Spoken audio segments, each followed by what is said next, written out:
इस ट्यूब के बारे में जानेंगे कि ये ट्यूब क्या है। आप लोग बताएं कि ये ट्यूब क्या है, क्यों डाली गई है, इस ट्यूब का क्या नाम है, किस इंडिकेशन में डाली जाती है। ये ट्यूब्स तो हमको पता है कि क्या ट्यूब्स हैं, इसकी अभी हम बात नहीं करेंगे। हम इस ट्यूब की बात करेंगे। इस ट्यूब का नाम है आईसीडी। आईसीडी का फुल फॉर्म होता है इंट्राकॉस्टल ड्रेनेज।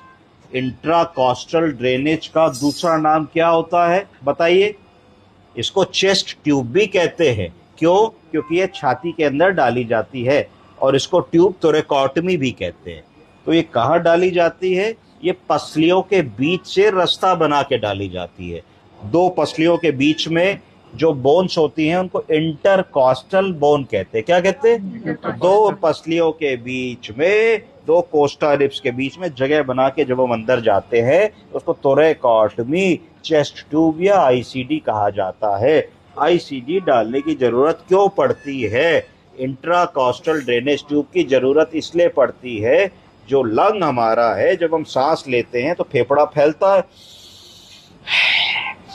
तो लंग जो है थोरेसिक कैविटी में जब फूलता है तो प्लूरा ऊपर नीचे जाती है। तो अगर मान लीजिए कि लंग और प्लूरा के बीच में, प्लूरा और कैविटी के बीच में अगर हवा आ जाए तो लंग कोलैप्स कर जाएगा। कोलैप्स कर जाएगा क्योंकि हवा भरी है, लंग फैलेगा ही नहीं, फैलेगा ही नहीं। फैलने के लिए ओपन स्पेस चाहिए। तो हम ये ट्यूब डाल देंगे, तो ट्यूब जैसे ही डालेंगे तो पुर पुर पुर पुर करके सारी हवा जो है नीचे आ जाएगी, है ना। जब नीचे आ जाएगी वाटर शील के नीचे तो लंग एक्सपैंड कर जाएगा, तो आदमी की सांस नहीं फूलेगी, आदमी ठीक हो जाएगा। दूसरा क्या इंडिकेशन है कि लंग में पानी आ सकता है। पानी अगर आएगा तो उसको प्लूरल एफ्यूजन कह देंगे।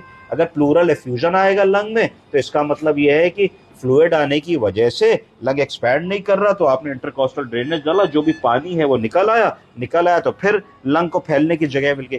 तीसरी चीज होती है कि कई बार न्यूमोहाइड्रोथोरेक्स होता है कि हवा भी आ गई और पानी भी आ गया।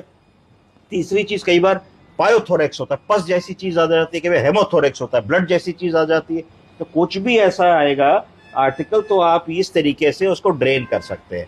अब कोई कहे कि साहब प्लूरल एफ्यूजन जब होता है तो उसको हम निडल से भी ड्रेन कर सकते हैं, उसमें इसमें क्या फर्क है? तो निडल से जो चीज हम ड्रेन करते हैं वो जनरली बहुत मोटी नहीं होती है, थोड़ी पतली कंसिस्टेंसी की होती है, ऑलमोस्ट क्लियर फ्लूइड होता है। अगर मोटी चीज है, थिक चीज है, पस है, ब्लड है और कंटिन्यूअस अगर आना है, आपको लगता है कि भाई हमको 2 4 5 6 दिन उसको आईसीडी ट्यूब डाल के रखनी है, तो उस स्थिति में ये ट्यूब पड़ जाती है। और जब तक आपका लंग पूरा एक्सपैंड ना कर जाए, जब तक फर्दर नया सीक्रेशन आना बंद ना हो जाए, फ्लूइड आना बंद ना हो जाए, तब तक आप इस